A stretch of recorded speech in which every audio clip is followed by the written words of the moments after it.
ਖਬਰਾਂ ਦੀ ਸ਼ੁਰੂਆਤ ਕਰਦੇ ਹਾਂ ਅੱਜ ਬਰੈਂਪਟਨ ਦੀ ਖਬਰ ਦੇ ਨਾਲ। ਬਰੈਂਪਟਨ ਵਾਲਿਓ, ਤੁਹਾਡੀ ਸਿਟੀ ਤੁਹਾਡੇ ਲਈ ਕਾਫੀ ਜ਼ਿਆਦਾ ਇਸ ਵਕਤ ਕੰਸਰਨਡ ਹੈ ਤੇ ਜਦੋਂ ਸਿਟੀ ਦੀ ਗੱਲ ਕੀਤੀ ਜਾਂਦੀ ਹੈ, ਬਰੈਂਪਟਨ ਸਿਟੀ ਵਾਲਿਆਂ ਦੇ ਵੱਲੋਂ ਪ੍ਰੋਵਿੰਸ ਦੇ ਨਾਲ ਇੱਕ ਮੀਟਿੰਗ ਕੀਤੀ ਗਈ। ਸੋ ਇਸ ਮੀਟਿੰਗ ਦੇ ਵਿੱਚ ਜਦੋਂ ਪ੍ਰਾਇਓਰਟੀਜ਼ ਦੀ ਗੱਲ ਕੀਤੀ ਗਈ, ਪਹਿਲ ਕਦਮੀਆਂ ਦੀ ਗੱਲ ਕੀਤੀ ਗਈ, ਤਾਂ ਸਭ ਤੋਂ ਵੱਡੀ ਜਿਹੜੀ ਇਹਨਾਂ ਨੇ ਕਿਹਾ ਹੈ ਕਿ ਸਾਡੀ ਲਿਸਟ ਦੇ ਵਿੱਚ ਪ੍ਰਾਇਓਰਟੀਜ਼ ਨੇ। ਬਰੈਂਪਟਨ ਵਾਲਿਆਂ ਨੇ ਕਿਹਾ ਕਿ ਸਾਡੀ ਲਿਸਟ ਵਿੱਚ ਟਰਾਂਜ਼ਿਟ, ਹਾਊਸਿੰਗ ਤੇ ਹੈਲਥ ਕੇਅਰ ਸਪੋਰਟ ਇਹ ਸਭ ਤੋਂ ਜ਼ਰੂਰੀ ਹੈ, ਪਹਿਲ ਕਦਮੀਆਂ ਵਿੱਚ ਆਉਣੀ ਚਾਹੀਦੀ ਹੈ ਤੇ ਇਸ ਨੂੰ ਪਹਿਲ ਦੇ ਆਧਾਰ ਦੇ ਉੱਤੇ ਇਹਦੇ ਉੱਤੇ ਫੋਕਸ ਕਰਨਾ ਚਾਹੀਦਾ ਹੈ।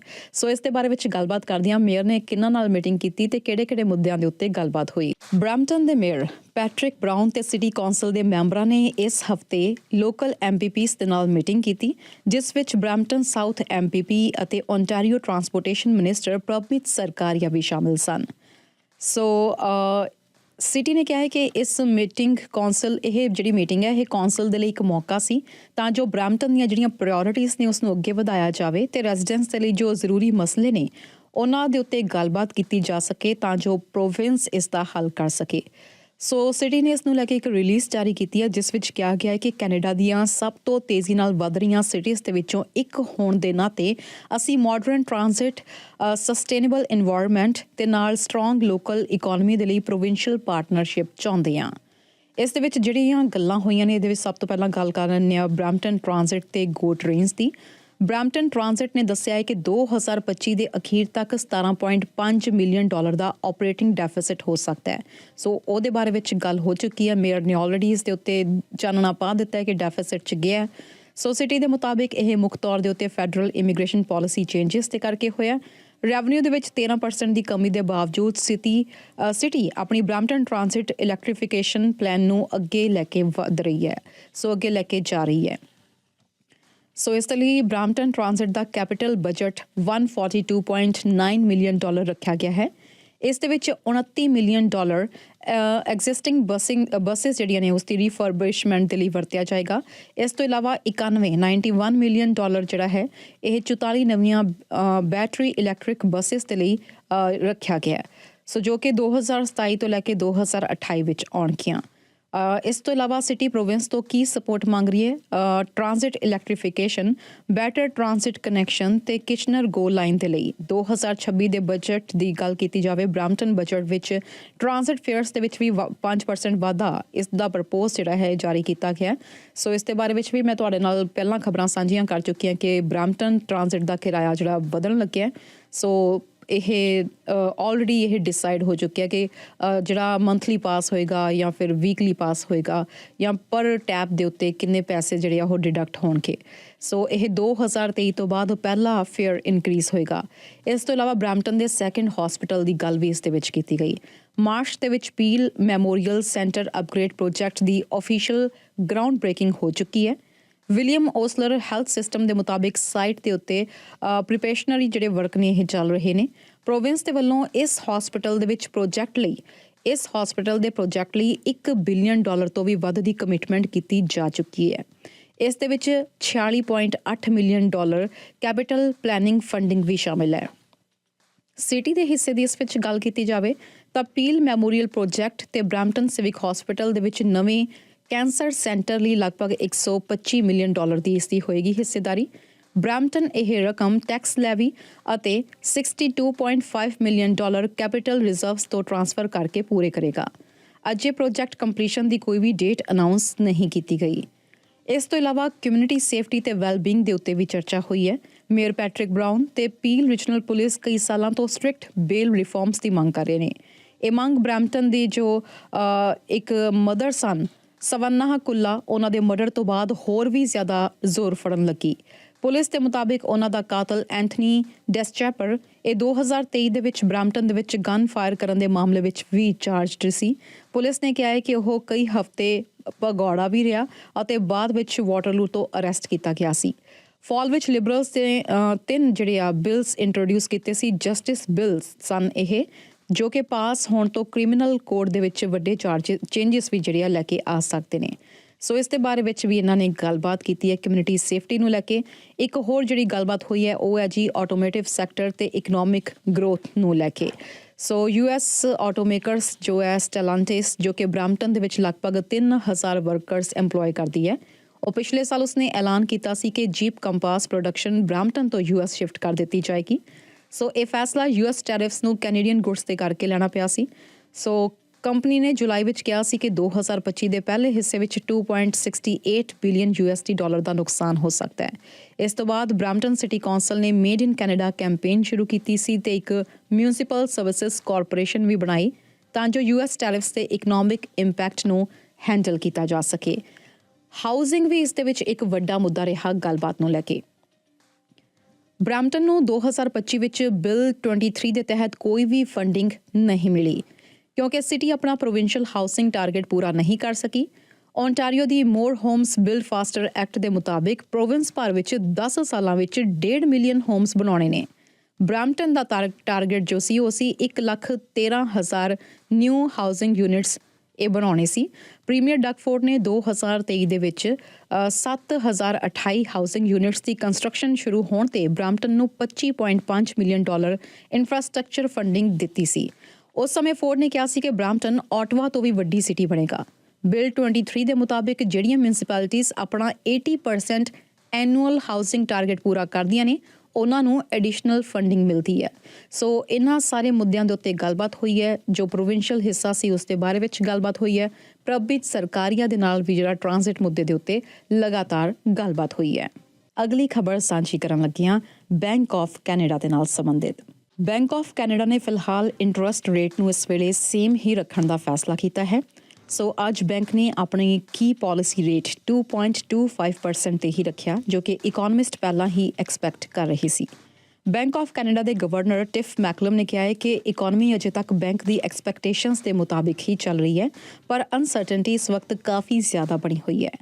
ਉਹਨਾਂ ਨੇ ਕਿਹਾ ਹੈ ਕਿ US Canada Mexico trade agreement ਯਾਨੀ ਕਿ ਕੁਸਮਾ ਇਸ ਦੀ ਆਉਣ ਵਾਲੀ ਰਿਵਿਊ ਤੇ US ਪਾਲਿਸੀ ਦੀ ਅਨਪ੍ਰੈਡਿਕਟੇਬਲ ਇਕਨੋਮੀ ਜਿਹੜੀ ਹੈ ਇਸ ਦੇ ਲਈ ਫਿਲਹਾਲ ਵੱਡਾ ਰਿਸਕ ਬਣ ਸਕਦੀ ਹੈ। ਮੈਕਲਮ ਨੇ ਦੱਸਿਆ ਹੈ ਕਿ ਅਗਲਾ ਇੰਟਰਸਟ ਰੇਟ ਚੇਂਜ ਕਦੋਂ ਤੇ ਕਿੱਧਰ ਹੋਏਗਾ ਇਸ ਦੇ ਬਾਰੇ ਵਿੱਚ ਅੰਦਾਜ਼ਾ ਲਗਾਉਣਾ ਅਜੇ ਮੁਸ਼ਕਿਲ ਹੈ। ਹਾਲ ਹੀ ਦੇ ਵਿੱਚ US ਪ੍ਰੈਜ਼ੀਡੈਂਟ ਟਰੰਪ ਨੇ ਕਿਹਾ ਸੀ ਕਿ ਜੇਕਰ ਕੈਨੇਡਾ ਚਾਈਨਾ ਦੇ ਨਾਲ ਡੀਲ ਕਰੇਗਾ ਤਾਂ ਕੈਨੇਡੀਅਨ ਗੁੱਡਸ ਦੇ ਉੱਤੇ 100% ਟੈਰਿਫ ਲੱਗ ਸਕਦਾ ਹੈ। ਜੁਲਾਈ ਦੇ ਵਿੱਚ ਕੁਸਮਾ ਦੀ ਅਫੀਸ਼ੀਅਲ ਰਿਵਿਊ ਹੋਣੀ ਹੈ। ਬੈਂਕ ਆਫ ਕੈਨੇਡਾ ਨੇ ਚੇਤਾਵਨੀ ਦਿੱਤੀ ਹੈ ਕਿ ਜੇ ਕੁਸਮਾ ਨਾਲ ਜੁੜੀਆਂ ਟੈਰਿਫ ਪ੍ਰੋਟੈਕਸ਼ਨਸ ਖਤਮ ਹੋ ਗਈਆਂ ਤਾਂ ਕੈਨੇਡਾ ਦੀ ਇਕਨੋਮੀ ਕਮਜ਼ੋਰ ਪੈ ਸਕਦੀ ਹੈ। ਬੈਂਕ ਨੇ ਇਹ ਵੀ ਕਿਹਾ ਹੈ ਕਿ ਕੁਸਮਾ ਟਾਕਸ ਦਾ ਆਊਟਕਮ ਕੈਨੇਡਾ ਦੀ ਇਕਨੋਮਿਕ ਫੋਰਕਾਸਟ ਲਈ ਬਹੁਤ ਵੱਡਾ ਰਿਸਕ ਹੈ। ਬੈਂਕ ਆਫ ਕੈਨੇਡਾ ਦੇ ਮੁਤਾਬਿਕ 2025 ਦੇ ਲਾਸਟ ਕੁਆਰਟਰ ਵਿੱਚ ਇਕਨੋਮੀ ਸਟਾਲ ਹੋ ਸਕਦੀ ਹੈ ਕਿਉਂਕਿ ਟੈਰਿਫਸ ਦੇ ਕਰਕੇ ਐਕਸਪੋਰਟਸ ਅਤੇ ਬਿਜ਼ਨਸ ਐਕਟੀਵਿਟੀ ਦੇ ਵਿੱਚ ਅਪਸ ਐਂਡ ਡਾਊਨਸ ਆ ਰਹੇ ਨੇ। ਬੈਂਕ ਦਾ ਅੰਦਾਜ਼ਾ ਹੈ ਕਿ 2026 ਵਿੱਚ GDP ਗਰੋਥ ਲਗਭਗ 1.1% ਰਹਿਣ ਦੀ ਉਮੀਦ ਹੈ। 2027 ਦੇ ਵਿੱਚ ਲਗਭਗ 1.5% ਰਹੇਗੀ। ਇਨਫਲੇਸ਼ਨ ਦੇ ਬਾਰੇ ਵਿੱਚ ਬੈਂਕ ਨੇ ਕਿਹਾ ਹੈ ਕਿ ਉਹ 2% ਟਾਰਗੇਟ ਦੇ ਆਸ-ਪਾਸ ਹੀ ਰਹੇਗੀ ਕਿਉਂਕਿ ਹਾਇਰ ਕਾਸਟ ਨੂੰ ਵੀਕਰ ਇਕਨੋਮੀ ਬੈਲੈਂਸ ਕਰ ਰਹੀ ਹੈ। ਇਕਨੋਮਿਸਟ ਕਹਿੰਦੇ ਨੇ ਕਿ ਜੇਕਰ ਰੇਟ ਦੀ ਗੱਲ ਕੀਤੀ ਜਾਵੇ ਤਾਂ ਇਸ ਨੂੰ 2.25% ਤੇ ਰੱਖਣਾ ਇਕਨੋਮੀ ਨੂੰ ਸਪੋਰਟ ਵੀ ਕਰਦਾ ਹੈ ਤੇ ਇਨਫਲੇਸ਼ਨ ਨੂੰ ਕੰਟਰੋਲ ਵੀ ਰੱਖਦਾ ਹੈ। ਮਾਰਕੀਟ ਡਾਟਾ ਦੇ ਮੁਤਾਬਿਕ ਮਾਰਚ 18 ਨੂੰ ਹੋਣ ਵਾਲੀ ਨੈਕਸਟ ਮੀਟਿੰਗ ਦੇ ਵਿੱਚ ਇੰਟਰਸਟ ਰੇਟ ਕੱਟ ਦੇ ਚਾਂਸਸ ਬਹੁਤ ਘੱਟ ਨੇ, ਲਗਭਗ 5% ਦੇ ਅਰਾਊਂਡ। ਸੋ ਐਕਸਪਰਟਸ ਦਾ ਕਹਿਣਾ ਹੈ ਕਿ ਬੈਂਕ ਆਫ ਕੈਨੇਡਾ ਅਗਲੇ ਕੁਝ ਮਹੀਨਿਆਂ ਲਈ ਵੇਟ ਐਂਡ ਵਾਚ ਇਸ ਮੋਡ ਵਿੱਚ ਰਹੇਗਾ, ਖਾਸ ਕਰਕੇ ਟ੍ਰੇਡ ਟਾਕਸ ਤੇ ਜੀਓਪੋਲਿਟੀਕਲ ਰਿਸਕ ਦੇ ਕਰਕੇ। ਅਗਲੀ ਖਬਰ ਸਾਂਝੀ ਕਰਨ ਲੱਗੀਆਂ ਬ੍ਰੈਂਪਟਨ ਦੇ ਨਾਲ ਸੰਬੰਧਿਤ। ਬ੍ਰੈਂਪਟਨ ਦੇ ਇੱਕ ਵਿਅਕਤੀ ਦੇ ਉੱਤੇ ਨਿਊਕਮਰ ਫੀਮੇਲਸ ਨੂੰ ਜੌਬ ਦੇ ਨਾਮ ਦੇ ਉੱਤੇ ਐਕਸਪਲੋਇਟ ਕਰਨ ਦੇ ਦੋਸ਼ਾਂ ਦੇ ਤਹਿਤ ਫੜਿਆ ਗਿਆ ਹੈ ਤੇ ਇਸ ਦੀ ਜਾਣਕਾਰੀ ਹਾਲਟਨ ਪੁਲਿਸ ਨੇ ਦੱਸੀ ਹੈ। ਹਾਲਟਨ ਰੀਜਨਲ ਪੁਲਿਸ ਦੇ ਮੁਤਾਬਿਕ ਪੁਲਿਸ ਨੇ ਮਾਰਚ 2025 ਤੇ ਦਸੰਬਰ 2025 ਦੇ ਵਿੱਚ 2 ਅਲੱਗ-ਅਲੱਗ ਇਨਸੀਡੈਂਟਸ ਦੀ ਜਾਂਚ ਕੀਤੀ। ਜਾਂਚ ਤੋਂ ਬਾਅਦ ਪਤਾ ਲੱਗਿਆ ਕਿ ਇੱਕ ਵਿਅਕਤੀ ਇਸ ਦੇ ਉੱਤੇ ਚਾਰਜਸ ਲਗਾਏ ਗਏ ਨੇ। ਪੁਲਿਸ ਦਾ ਕਹਿਣਾ ਹੈ ਕਿ ਦੋਵੇਂ ਮਾਮਲਿਆਂ ਵਿੱਚ ਅਕਿਊਜ਼ਡ ਨੇ ਕਿ ਜੀਜੀ ਦੇ ਉੱਤੇ ਹੈਲਪ ਵਾਂਟਡ ਐਡਸ ਪਾਈਆਂ ਸੀ। ਇਹ ads entry level data jobs ਸਨ। ਸੋ ਇਹਦੇ ਲਈ ਕਿਹਾ ਗਿਆ ਸੀ ਕਿ ਇਹ ਡਾਟਾ ਐਂਟਰੀ ਦੀਆਂ ਜੌਬਸ ਨਿਊਕਮਰ ਫੀਮੇਲਸ ਨੂੰ ਅਟਰੈਕਟ ਕਰ ਰਹੀਆਂ ਸੀ। ਇੰਟਰਵਿਊ ਸੈੱਟ ਕਰਨ ਤੋਂ ਬਾਅਦ ਵਿਕਟਿਮਸ ਨੂੰ ਅਕਿਊਜ਼ਡ ਆਪਣੀ ਕਾਰ ਵਿੱਚ ਬਿਠਾ ਕੇ ਆਈਸੋਲੇਟਿਡ ਇੰਡਸਟਰੀਅਲ ਪਾਰਕਿੰਗ ਲਾਟ ਵਿੱਚ ਲੈ ਗਿਆ। ਇੱਕ ਇਨਸੀਡੈਂਟ ਮਿਲਟਨ ਦੇ ਵਿੱਚ ਹੋਇਆ ਤੇ ਦੂਜਾ ਹਾਲਟਨ ਹਿਲਸ ਦੇ ਵਿੱਚ। ਪੁਲਿਸ ਦਾ ਇਹ ਵੀ ਕਹਿਣਾ ਹੈ ਕਿ ਇੱਕ ਮਾਮਲੇ ਵਿੱਚ ਵਿਕਟਿਮ ਦੇ ਨਾਲ ਸੈਕਸ਼ੂਅਲ ਅਸੌਲਟ ਹੋਇਆ ਦੂਜੇ ਇਨਸੀਡੈਂਟ ਦੇ ਵਿੱਚ ਵਿਕਟਿਮ ਨੂੰ ਕਿਹਾ ਗਿਆ ਕਿ ਜੌਬ ਉਦੋਂ ਹੀ ਮਿਲੇਗੀ ਜੇਕਰ ਸੈਕਸ਼ੂਅਲ ਰਿਲੇਸ਼ਨਸ਼ਿਪ ਹੋਏਗਾ। ਜਾਂਚ ਦੌਰਾਨ ਪੁਲਿਸ ਨੇ ਅਕਿਊਜ਼ ਦੀ ਪਹਿਚਾਣ ਕਰ ਲਈ ਹੈ।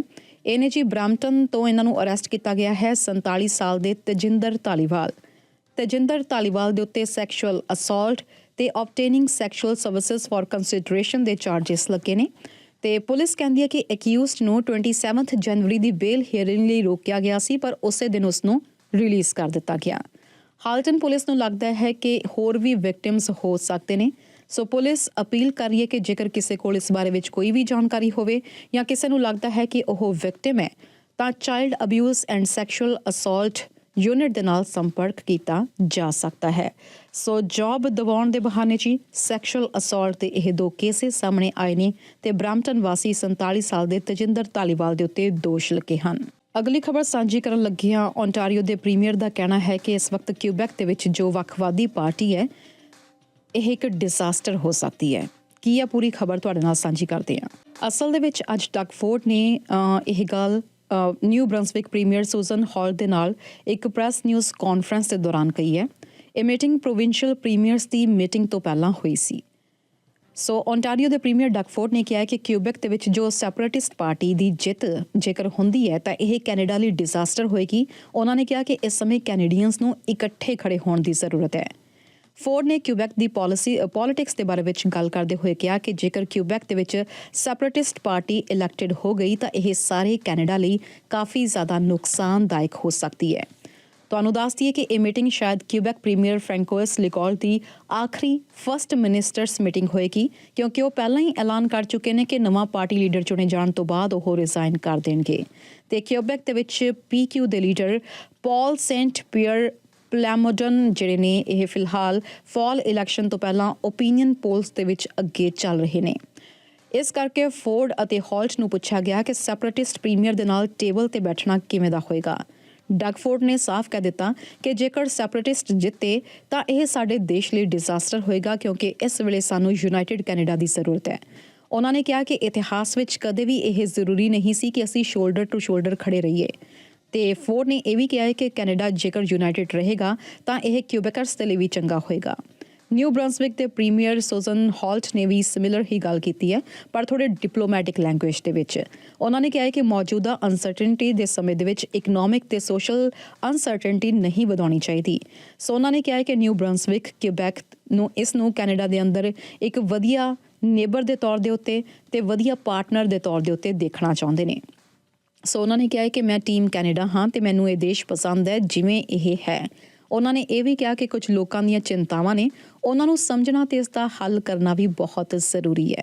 ਸੋ ਬ੍ਰਿਟਿਸ਼ ਕੋਲੰਬੀਆ ਦੇ ਪ੍ਰੀਮੀਅਰ ਮਿਸਟਰ ਡੇਵਿਡ ਐਬੀ ਨੇ ਵੀ ਕਿਹਾ ਹੈ ਕਿ ਕੈਨੇਡਾ ਲਈ ਅੱਗੇ ਵਧਣ ਦਾ ਸਿਰਫ ਇੱਕ ਹੀ ਤਰੀਕਾ ਹੈ, ਯੂਨਾਈਟਿਡ ਕੰਟਰੀ। ਉਹਨਾਂ ਨੇ ਕਿਹਾ ਹੈ ਕਿ ਇਹ ਗੱਲ ਐਲਬਰਟਾ, ਕਿਊਬੈਕ ਜਾਂ ਫਿਰ ਕਿਸੇ ਹੋਰ ਪ੍ਰੋਵਿੰਸ ਲਈ ਵੀ ਸੇਮ ਹੀ ਹੋ ਸਕਦੀ ਹੈ। ਮੈਨੀਟੋਬਾ ਦੇ ਪ੍ਰੀਮੀਅਰ ਦੀ ਵੀ ਗੱਲ ਕੀਤੀ ਜਾਵੇ ਤਾਂ ਉਹਨਾਂ ਨੇ ਕਿਊਬੈਕ ਤੇ ਮੈਨੀਟੋਬਾ ਦੇ ਫ੍ਰੈਂਕੋਫੋਨ ਲੋਕਾਂ ਦੇ ਜਿਹੜੇ ਰਿਸ਼ਤੇ ਨੇ ਇਸ ਦੇ ਉੱਤੇ ਜ਼ੋਰ ਦਿੱਤਾ ਹੈ। ਉਹਨਾਂ ਨੇ ਕਿਹਾ ਹੈ ਕਿ ਕੈਨੇਡਾ ਦੇ ਅੰਦਰ ਕਿਊਬੈਕ ਨੇਸ਼ਨ ਲਈ ਥਾਂ ਹੈ ਅਤੇ ਉਹ ਕਿਊਬੈਕਰਸ ਦੀ ਚੋਣ ਦਾ ਆਦਰ ਕਰਦੇ ਨੇ। ਉਹਨਾਂ ਨੇ ਕਿਹਾ ਹੈ ਕਿ ਉਹ ਸਾਰੀਆਂ ਗੱਲਾਂ ਉਸ ਸਮੇਂ ਆ ਰਹੀਆਂ ਨੇ ਜਦੋਂ ਕਿਊਬੈਕ ਦੀ ਪੋਲਿਟਿਕਸ ਦੇ ਵਿੱਚ ਇਸ ਵਕਤ ਵੱਡਾ ਬਦਲਾਅ ਵੀ ਦੇਖਣ ਨੂੰ ਮਿਲ ਰਿਹਾ ਹੈ। ਸੋ ਇਸ ਵਕਤ ਕਿਊਬੈਕ ਲਿਬਰਲ ਪਾਰਟੀ ਵੀ ਨਵੇਂ ਲੀਡਰ ਦੀ ਤਲਾਸ਼ ਕਰ ਰਹੀ ਹੈ। ਸੋ ਦੇਖਣਾ ਹੋਏਗਾ ਇਸ ਵਕਤ ਪੀਕਿਊ ਲੀਡਰ ਦੇ ਸਪੋਕਸਪਰਸਨ ਦੀ ਇਸ ਦੇ ਉੱਤੇ ਬਿਆਨ ਸਾਹਮਣੇ ਆਇਆ ਜਦੋਂ ਉਹਨਾਂ ਨੂੰ ਫੋਰਡ ਦੀਆਂ ਟਿੱਪਣੀਆਂ ਬਾਰੇ ਪੁੱਛਿਆ ਗਿਆ ਤਾਂ ਫਿਲਹਾਲ ਪੀਕਿਊ ਲੀਡਰ ਦੇ ਸਪੋਕਸਪਰਸਨ ਨੇ ਕਿਹਾ ਕਿ ਇਸ ਸਮੇਂ ਉਹ ਫੋਰਡ ਦੀਆਂ ਟਿੱਪਣੀਆਂ ਉੱਤੇ ਕਮੈਂਟ ਨਹੀਂ ਕਰਨਗੇ, ਪਰ ਬਾਅਦ ਵਿੱਚ ਕਰ ਸਕਦੇ ਨੇ। ਬਲੌਕ ਕਿਊਬੈਕਵਾ ਦੇ ਲੀਡਰ ਜਿਹੜੇ ਨੇ ਫ੍ਰੈਂਕੋਇਸ ਬਲਾਂਸ਼ੇਟ, ਇਹਨਾਂ ਨੇ ਫੋਰਡ ਦੇ ਕਮੈਂਟ ਦੇ ਉੱਤੇ ਤਿੱਖੀ ਪ੍ਰਤੀਕਿਰਿਆ ਦਿੱਤੀ ਹੈ। ਉਹਨਾਂ ਨੇ ਕਿਹਾ ਕਿ ਕੈਨੇਡਾ ਦੀ ਇਕਨੋਮੀ ਓਨਟਾਰੀਓ ਦੇ ਹੀ ਆਲੇ ਦੁਆਲੇ ਘੁੰਮਦੀ ਹੈ। ਉਹਨਾਂ ਨੇ ਕਿਹਾ ਕਿ ਜੇਕਰ ਡਗ ਫੋਰਡ ਨੂੰ ਜ਼ੁਕਾਮ ਵੀ ਹੋ ਜਾਂਦਾ ਹੈ ਤਾਂ ਪ੍ਰਾਈਮ ਮਿਨਿਸਟਰ ਓਨਟਾਰੀਓ ਨੂੰ ਦੌੜ ਪੈਂਦੇ ਨੇ ਤੇ ਅਖੀਰ 'ਚ ਉਹਨਾਂ ਨੇ ਕਿਹਾ ਕਿ ਜਿਸ ਦਿਨ ਕਿਊਬੈਕ ਸੈਪਰੇਟ ਹੋ ਗਿਆ ਸਭ ਤੋਂ ਪਹਿਲਾਂ ਅਸੀਂ ਓਨਟਾਰੀਓ ਤੋਂ ਸੈਪਰੇਟ ਹੋਵਾਂਗੇ। ਸੋ ਇੱਥੇ ਕਾਫੀ ਤਿੱਖੀ ਸ਼ਬਦਾਵਲੀ ਦਾ ਇਹਨਾਂ ਨੇ ਇਸਤੇਮਾਲ ਕੀਤਾ ਹੈ ਤੇ ਕਾਫੀ ਤਿੱਖੀਆਂ ਟਿੱਪਣੀਆਂ ਕੀਤੀਆਂ ਨੇ ਪ੍ਰੀਮੀਅਰ ਫੋਰਡ ਦੇ ਬਿਆਨਾਂ ਦੇ ਉੱਤੇ ਤੇ ਉਹ ਤਾਂ ਇਹੀ ਕਹਿ ਰਹੇ ਨੇ ਲਗਾਤਾਰ ਕਿ ਅਸੀਂ ਵੱਖ ਹੋਣਾ ਹੈ ਤੇ ਜੇ ਵੱਖ ਹੁੰਨੇ ਆ ਤਾਂ ਓਨਟਾਰੀਓ ਦੇ ਨਾਲੋਂ ਸਭ ਤੋਂ ਪਹਿਲਾਂ ਅਸੀਂ ਵੱਖ ਹੋਵਾਂਗੇ। ਅਗਲੀ ਖਬਰ ਤੁਹਾਡੇ ਨਾਲ ਅਸੀਂ ਸਾਂਝੀ ਕਰਨ ਲੱਗੇ ਹਾਂ ਜੋ ਇਸ ਵਕਤ ਸਕੂਲ ਐਜੂਕੇਸ਼ਨ ਬੋਰਡਸ ਜਿਹੜੇ ਹੈਗੇ ਇਸ ਨੂੰ ਲੈ ਕੇ ਜੋ ਅਪਡੇਟ ਅੱਜ ਸਾਹਮਣੇ ਆਈ ਹੈ ਇਸ ਦੇ ਬਾਰੇ ਦੇ ਵਿੱਚ ਜਿਹਦੇ ਵਿੱਚ ਖਾਸ ਤੌਰ ਤੇ ਓਨਟਾਰੀਓ ਐਜੂਕੇਸ਼ਨ ਮਿਨਿਸਟਰ ਨੇ ਕਿਹਾ ਹੈ ਕਿ ਪੀਲ ਸਕੂਲ ਬੋਰਡ ਜਿਹੜਾ ਹੈ ਹੁਣ ਪ੍ਰੋਵਿੰਸ਼ੀਅਲ ਕੰਟਰੋਲ ਦੇ ਅੰਡਰ ਹੋਏਗਾ। ਓਨਟਾਰੀਓ ਦੇ ਐਜੂਕੇਸ਼ਨ ਮਿਨਿਸਟਰ ਨੇ ਪੀਲ ਡਿਸਟ੍ਰਿਕਟ ਸਕੂਲ ਬੋਰਡ ਨੂੰ ਪ੍ਰੋਵਿੰਸ਼ੀਅਲ ਕੰਟਰੋਲ ਦੇ ਹੇਠ ਰੱਖ ਦਿੱਤਾ ਹੈ ਤੇ ਉਹਨਾਂ ਨੇ ਕਿਹਾ ਹੈ ਕਿ ਇਹ ਕਦਮ ਟੀਚਰਸ ਦੀ ਲੇਆਫਸ ਨੂੰ ਰੋਕਣ ਲਈ ਲਿਆ ਗਿਆ ਹੈ। ਐਜੂਕੇਸ਼ਨ ਮਿਨਿਸਟਰ ਪੌਲ ਕੈਲੰਟਰਾ ਨੇ ਅੱਜ ਐਲਾਨ ਕੀਤਾ ਹੈ ਕਿ ਪੀਲ ਡਿਸਟ੍ਰਿਕਟ ਸਕੂਲ ਬੋਰਡ ਹੁਣ ਸੁਪਰਵਿਜ਼ਨ ਦੇ ਹੇਠ ਹੈ ਤੇ ਇਸ ਦੇ ਨਾਲ ਹੀ York Catholic district school board ਨੂੰ 2 ਹਫ਼ਤੇ ਦਿੱਤੇ ਗਏ ਨੇ ਤਾਂ ਜੋ ਉਹ ਪ੍ਰੋਵਿੰਸ ਨੂੰ ਇਹ ਸਮਝਾ ਸਕਣ ਕਿ ਉਸ ਨੂੰ ਕੰਟਰੋਲ ਹੇਠ ਕਿਉਂ ਨਾ ਲਿਆ ਜਾਏ। ਪੌਲ ਨੇ ਕਿਹਾ ਹੈ ਕਿ ਪੀਲ ਬੋਰਡ 60 ਟੀਚਰਸ ਨੂੰ ਲੇਆਫ ਕਰਨ ਦੀ ਤਿਆਰੀ ਕਰ ਰਿਹਾ ਸੀ। 60 ਇਸ ਨਾਲ ਲਗਭਗ 1400 ਸਟੂਡੈਂਟਸ ਪ੍ਰਭਾਵਿਤ ਹੋਣੇ ਸੀ। ਪੀਲ ਸਕੂਲ ਬੋਰਡ ਨੂੰ ਹੁਣ 2 ਹਫ਼ਤੇ ਜਿਹੜੇ ਉਹ ਮਿਲਣਗੇ ਤਾਂ ਜੋ ਉਹ ਮਿਨਿਸਟਰਸ ਦੀ ਕੰਸਰਨਸ ਦਾ ਜਵਾਬ ਦੇ ਸਕੇ। ਇਸ ਤੋਂ ਬਾਅਦ ਮਿਨਿਸਟਰ ਫੈਸਲਾ ਕਰੇਗਾ ਕਿ ਸੁਪਰਵਿਜ਼ਨ ਖਤਮ ਕਰਨੀ ਚਾਹੀਦੀ ਹੈ ਜਾਂ ਨਹੀਂ। ਜੇ ਸੁਪਰਵਿਜ਼ਨ ਜਾਰੀ ਰਹੀ ਤਾਂ ਪ੍ਰੋਵਿੰਸ ਦੇ ਵੱਲੋਂ ਇੱਕ ਸੁਪਰਵਾਈਜ਼ਰ ਅਪਾਇੰਟ ਕੀਤਾ ਜਾਏਗਾ। ਸੋ ਮਿਨਿਸਟਰ ਨੇ ਕਿਹਾ ਹੈ ਕਿ ਮੈਨੂੰ ਨਹੀਂ ਲੱਗਦਾ ਕਿ 14 ਦਿਨਾਂ 'ਚ ਉਹ ਮੈਨੂੰ ਕਨਵਿੰਸ ਕਰ ਸਕਣਗੇ ਕਿਉਂਕਿ ਪਿਛਲੇ 5 ਸਾਲਾਂ ਤੋਂ ਮੈਨੇਜਮੈਂਟ ਜਿਹੜੀ ਹੈ ਉਸ ਦੇ ਵਿੱਚ ਲਗਾਤਾਰ ਗਲਤ ਡਿਸੀਜਨ ਹੋ ਰਹੇ ਨੇ ਤੇ ਮਿਸਮੈਨੇਜਮੈਂਟ ਹੋ ਰਹੀ ਹੈ। ਸੋ ਇਸ ਤੋਂ ਇਲਾਵਾ ਮਿਨਿਸਟਰ ਨੇ ਇਹ ਵੀ ਕਿਹਾ ਹੈ ਕਿ ਪੀਲ ਬੋਰਡ ਪਿਛਲੇ 5 ਸਾਲ ਤੋਂ ਡੈਫਿਸਿਟ ਦੇ ਵਿੱਚ ਚੱਲ ਰਿਹਾ ਹੈ ਜਿਸ ਨਾਲ ਉਸ ਦੀ ਲੌਂਗ ਟਰਮ ਫਾਈਨੈਂਸ਼ੀਅਲ ਸਟੇਬਿਲਿਟੀ ਦੇ ਉੱਤੇ ਵੀ ਸਵਾਲ ਖੜੇ ਹੋ ਰਹੇ ਨੇ।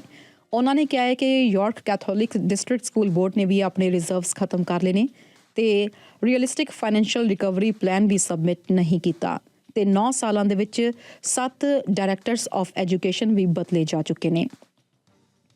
ਕ੍ਰਿਟਿਕਸ ਦਾ ਕਹਿਣਾ ਹੈ ਕਿ ਪ੍ਰੋਵਿੰਸ ਦੇ ਵੱਲੋਂ ਸਕੂਲ ਬੋਰਡਸ ਟੇਕ ਓਵਰ ਕਰਨ ਦੇ ਨਾਲ ਲੋਕਲ ਡੈਮੋਕ੍ਰੇਸੀ ਜਿਹੜੀ ਹੈ ਉਹ ਕਮਜ਼ੋਰ ਹੋ ਰਹੀ ਹੈ। ਉਹ ਕਹਿੰਦੇ ਨੇ ਕਿ ਜਿਹੜੇ ਬੋਰਡਸ ਨੇ ਇਹਨਾਂ ਦੀ ਮਾਲੀ ਹਾਲਤ ਕਾਫੀ ਖਰਾਬ ਹੋ ਰਹੀ ਹੈ ਕਿਉਂਕਿ ਪ੍ਰੋਵਿੰਸ਼ੀਅਲ ਫੰਡਿੰਗ ਇਨਫਲੇਸ਼ਨ ਅਤੇ ਵੱਧਦੀਆਂ ਜ਼ਰੂਰਤਾਂ ਦੇ ਨਾਲ ਨਹੀਂ ਚੱਲ ਰਹੀ। ਮਿਨਿਸਟਰ ਕਈ ਮਹੀਨਿਆਂ ਤੋਂ ਲਗਾਤਾਰ ਇਹ ਸਾਈਨ ਦੇ ਰਹੇ ਸੀ ਕਿ ਸਕੂਲ ਬੋਰਡ ਗਵਰਨਮੈਂਟਸ ਜਿਹੜੇ ਸਿਸਟਮ ਨੇ ਇਸ ਦੇ ਵਿੱਚ ਵੱਡੇ ਚੇਂਜਸ ਆ ਸਕਦੇ ਨੇ। ਇਸ ਵਿੱਚ ਟਰਸਟੀਜ਼ ਦੇ ਰੋਲ ਨੂੰ ਘਟਾਇਆ ਵੀ ਜਾ ਸਕਦਾ ਸੀ ਜਾਂ ਖਤਮ ਵੀ ਕੀਤਾ ਜਾ ਸਕਦਾ ਹੈ। ਉਹਨਾਂ ਨੇ ਕਿਹਾ ਹੈ ਕਿ ਇਸ ਬਾਰੇ ਵਿੱਚ ਫਾਈਨਲ ਡਿਸੀਜਨ ਜਲਦ ਹੀ ਲਿਆ ਜਾਏਗਾ। ਸੋ ਇਸ ਨੂੰ ਲੈ ਕੇ ਓਨਟਾਰੀਓ ਲਿਬਰਲ ਪਾਰਟੀ ਨੇ ਪ੍ਰੋਵਿੰਸ ਦੇ ਇਸ ਕਦਮ ਦੀ ਕਾਫੀ ਆਲੋਚਨਾ ਕੀਤੀ ਹੈ। ਉਹਨਾਂ ਨੇ ਕਿਹਾ ਹੈ ਕਿ ਸਕੂਲਸ ਨੂੰ ਕੁਈਨਸ ਪਾਰਕ ਤੋਂ ਨਹੀਂ ਚਲਾਇਆ ਜਾ ਸਕਦਾ। ਪ੍ਰੋਵਿੰਸ ਪਹਿਲਾਂ ਹੀ 6 ਹੋਰ ਸਕੂਲ ਬੋਰਡਸ ਨੂੰ ਕੰਟਰੋਲ ਹੇਠ ਲੈ ਚੁੱਕੀ ਹੈ ਤੇ ਐਜੂਕੇਸ਼ਨ ਮਿਨਿਸਟਰ ਬਣਨ ਤੋਂ ਬਾਅਦ ਇਹਨਾਂ ਦੇ ਲਗਾਤਾਰ ਇੱਥੇ ਮਿਸਮੈਨੇਜਮੈਂਟ ਦੇ ਦੋਸ਼ ਇਹਨਾਂ ਦੇ ਵੱਲੋਂ ਲਗਾਏ ਗਏ ਨੇ ਜਿਸ ਦੇ ਤਹਿਤ 6 ਸਕੂਲ ਬੋਰਡਸ ਨੂੰ ਪਹਿਲਾਂ ਹੀ ਕੰਟਰੋਲ ਹੇਠ ਲਿਆਂਦਾ ਜਾ ਚੁੱਕਿਆ ਹੈ। ਅਗਲੀ ਖਬਰ ਸਾਂਝੀ ਕਰਨ ਲੱਗੇ ਹਾਂ BC ਤੋਂ ਜਿੱਥੇ ਕਿ ਕਿਹਾ ਜਾ ਰਿਹਾ ਹੈ ਕਿ ਬ੍ਰਿਟਿਸ਼ ਕੋਲੰਬੀਆ ਦੇ ਪ੍ਰੀਮੀਅਰ ਡੇਵਿਡ ਐਬੀ ਨੇ ਕਿਹਾ ਹੈ ਕਿ ਐਕਸਟੋਰਸ਼ਨ ਦੇ ਮਾਮਲਿਆਂ ਦੇ ਬਾਰੇ ਵਿੱਚ ਚਰਚਾ ਦੇ ਲਈ 4 ਪ੍ਰੋਵਿੰਸਸ ਦੇ ਆਫੀਸ਼ੀਅਲਸ ਸਰੀ BC ਦੇ ਵਿੱਚ ਇਕੱਠੇ ਹੋਣਗੇ ਤੇ ਗੱਲਬਾਤ ਹੋਣਗੇ। ਇਹ ਐਕਸਟੋਰਸ਼ਨ ਵੇਵ ਉਹ ਹੈ ਜਿਸ ਦੇ ਵਿੱਚ ਘਰਾਂ ਤੇ ਬਿਜ਼ਨੈਸਿਸ ਦੇ ਉੱਤੇ ਲਗਾਤਾਰ ਗੋਲੀਆਂ ਚਲਾਈਆਂ ਜਾ ਰਹੀਆਂ ਨੇ। BC ਪ੍ਰੀਮੀਅਰ ਨੇ ਕਿਹਾ ਹੈ ਕਿ ਇਸ ਮੀਟਿੰਗ ਵਿੱਚ BC, ਐਲਬਰਟਾ, ਮੈਨੀਟੋਬਾ ਤੇ ਓਨਟਾਰੀਓ ਦੇ ਰਿਪਰੈਜ਼ੈਂਟੇਟਿਵਸ ਸ਼ਾਮਿਲ ਹੋਣਗੇ। ਉਹਨਾਂ ਨੇ ਕਿਹਾ ਹੈ ਕਿ ਮੀਟਿੰਗ ਅਗਲੇ 2 ਹਫ਼ਤਿਆਂ 'ਚ ਹੋਏਗੀ ਪਰ ਐਗਜ਼ੈਕਟ ਡੇਟ ਅਜੇ ਤੈਅ ਨਹੀਂ ਹੋਈ। ਪ੍ਰੀਮੀਅਰ ਦੇ ਮੁਤਾਬਿਕ ਇਹ ਮੀਟਿੰਗ RCMP ਦੀ ਨੈਸ਼ਨਲ ਐਕਸਟੋਰਸ਼ਨ ਟੀਮ ਦੇ ਹੈੱਡ ਨਾਲ ਹੋਏਗੀ ਜੋ ਕਿ ਦੇਸ਼ ਭਰ ਵਿੱਚ ਇਸ ਸਮੱਸਿਆ ਨੂੰ ਹੈਂਡਲ ਕਰ ਰਹੇ ਨੇ। ਉਹਨਾਂ ਨੇ ਇਹ ਵੀ ਦੱਸਿਆ ਕਿ ਪ੍ਰਾਈਮ ਮਿਨਿਸਟਰ ਮਾਰਕ ਕਾਰਨੀ ਨੇ RCMP ਦੇ ਲਈ ਹੋਰ ਫੈਡਰਲ ਰਿਸੋਰਸਿਸ ਦੇਣ ਦੇ ਉੱਤੇ ਸਹਿਮਤੀ ਦੇ ਦਿੱਤੀ ਹੈ। ਇਹ funding anti gang police officers ਨੂੰ ਐਕਸਟੋਰਸ਼ਨ ਕੇਸਿਸ ਵਿੱਚ ਮਦਦ ਕਰਨ ਲਈ ਵਰਤੀ ਜਾਏਗੀ। ਸੋ ਪ੍ਰੀਮੀਅਰ ਨੇ ਕਿਹਾ ਹੈ ਕਿ ਸਰੀ ਦੇ ਵਿੱਚ ਮੀਟਿੰਗ ਕਰਨ ਦਾ ਮਕਸਦ ਇਹ ਯਕੀਨੀ ਬਣਾਉਣਾ ਹੈ ਕਿ ਇਨਫੋਰਮੇਸ਼ਨ ਸ਼ੇਅਰਿੰਗ ਦੇ ਵਿੱਚ ਕੋਈ ਗੈਪਸ ਨਾ ਰਹਿਣ ਅਤੇ ਰਿਸੋਰਸਿਸ ਠੀਕ ਤਰੀਕੇ ਨਾਲ ਐਲੋਕੇਟ ਕੀਤੇ ਜਾਣ। ਉਹਨਾਂ ਨੇ ਕਿਹਾ ਹੈ ਕਿ ਇਸ ਨਾਲ ਇਨਵੈਸਟੀਗੇਸ਼ਨਸ ਮਜ਼ਬੂਤ ਹੋਣਗੀਆਂ ਤਾਂ ਜੋ ਅਰੈਸਟ ਅਤੇ ਪ੍ਰੋਸੀਕਿਊਸ਼ਨਸ ਸਹੀ ਤਰੀਕੇ ਨਾਲ ਹੋ ਸਕਣ। ਸਰੀ ਇਸ ਸਮੇਂ ਕਈ ਐਕਸਟੋਰਸ਼ਨ ਕੇਸਿਸ ਦੇ ਨਾਲ ਜੂਝ ਰਿਹਾ ਇਸ ਕਰਕੇ ਮੀਟਿੰਗ ਇਸ ਲੋਕੇਸ਼ਨ ਦੇ ਉੱਤੇ ਕੀਤੀ ਜਾ ਰਹੀ ਹੈ। ਸੋ ਪ੍ਰੀਮੀਅਰ ਨੇ ਅੱਜ ਆਟਵਾ ਦੇ ਵਿੱਚ ਪ੍ਰਾਈਮ ਮਿਨਿਸਟਰ ਮਾਰਕ ਕਾਰਨੀ ਨਾਲ ਮੁਲਾਕਾਤ ਕੀਤੀ ਸੀ। ਫਿਰ ਐਲਬਰਟਾ ਦੇ ਪ੍ਰੀਮੀਅਰ ਡੈਨੀਅਲ ਸਮਿਥ ਦੇ ਨਾਲ ਟ੍ਰਾਈਲੇਟਰਲ ਮੀਟਿੰਗ ਹੋਈ ਤੇ ਆਟਵਾ ਵਿੱਚ ਇਸ ਸਮੇਂ ਫਸਟ ਮਿਨਿਸਟਰਸ ਕਾਨਫਰੰਸ ਆਲਰੇਡੀ ਚੱਲ ਰਹੀ ਸੀ। ਸੋ BC ਪ੍ਰੀਮੀਅਰ ਨੇ ਐਲਾਨ ਕੀਤਾ ਹੈ ਕਿ ਇਸ ਤੋਂ ਬਾਅਦ ਜਿਹੜਾ ਹੈ ਗੱਲਬਾਤ ਕੀਤੀ ਜਾਏਗੀ ਬਾਕੀ ਮਿਨਿਸਟਰਸ ਦੇ ਨਾਲ ਬੈਠ ਕੇ ਕਿ ਇਸ ਦੇ ਬਾਰੇ ਵਿੱਚ ਹੋਰ ਅੱਗੇ ਕੀ ਕੀਤਾ ਜਾ ਸਕਦਾ ਹੈ। ਸੋ ਇਹ ਮੋਸ਼ਨ ਤੁਹਾਨੂੰ ਦੱਸ ਦਈਏ ਕਿ ਪਹਿਲਾਂ ਵੀ ਹਜੇ BC ਦੇ ਵਿੱਚ ਬੀਤੇ 2 ਦਿਨ ਪਹਿਲਾਂ ਇੱਕ ਮੋਸ਼ਨ ਜਿਹੜਾ ਹੈ ਉਹ ਕਿਹਾ ਗਿਆ ਸੀ ਕਿ state of emergency national state of emergency declare ਕੀਤਾ ਜਾਵੇ ਐਕਸਟੋਰਸ਼ਨ ਵੇਵ ਨੂੰ।